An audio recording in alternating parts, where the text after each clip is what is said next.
জয় শ্রীকৃষ্ণ বন্ধুরা, আজ আমার 75 ডেজ হার্ট চ্যালেঞ্জের তৃতীয় দিন। প্রত্যেক দিনের মতো ভগবানকে থ্যাংক ইউ বলে জল টল খেয়ে ফ্রেশ হয়ে রেডি হয়ে গেলাম রান করতে। 3 কিলোমিটার রান করার পর গেলাম গ্রাউন্ডে গিয়ে করলাম 10টা স্ট্রাইড এবং কিছু স্ট্রেচিং। বিফোর ওয়ার্কআউট স্ট্রেচিং করাটা খুব দরকার, না হয়তো চোট লাগতে পারে।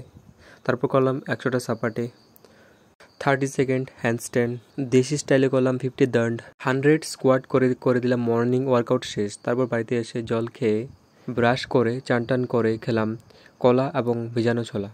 জল খেয়ে বসে পড়লাম শ্রীমদ্ ভাগবত পাঠ করতে। আজ পড়লাম, তুমি যদি অভ্যাস করতে অসমর্থ হও তাহলে আমার প্রতি কর্মপরায়ণ হও, আমার জন্য কর্ম করে তুমি সিদ্ধিলাভ করবে। তারপর খেলাম ডাল সিদ্ধ। আর এটা কি কমেন্টে বলো। আজ ছিল খুব গরম, তাই ক্লাস করতে খেলাম জল। তারপর বাড়িতে এসে ডাল ভাত খেয়ে লেগে গেলাম বাড়ির কাজে। আজকের দ্বিতীয় ওয়ার্কআউট শুরু করলাম কিছু জাম্পিং এক্সারসাইজ ও এবিসি এক্সারসাইজ দিয়ে। তারপর করলাম 150 পুশ আপ, এটাতে আমি খুব উইক। নেক্সট করলাম 100 সাপাটে, 50 squat with weight, shadow boxing practice. তারপর করলাম কয়েকটা কোর ওয়ার্কআউট, যেটা আমরা সবসময় ভুলে যাই। তারপর করলাম শীর্ষাসন করে ওয়ার্কআউট করে দিলাম শেষ। তারপর খেলাম দেশি প্রোটিন। তারপর চান করে খেলাম ডাল ভাত। আজকের সেলফি। তারপর করলাম 10 মিনিট ওয়াকিং। আজকের সব টাস্ক কমপ্লিট। বলো জয় শ্রীকৃষ্ণ।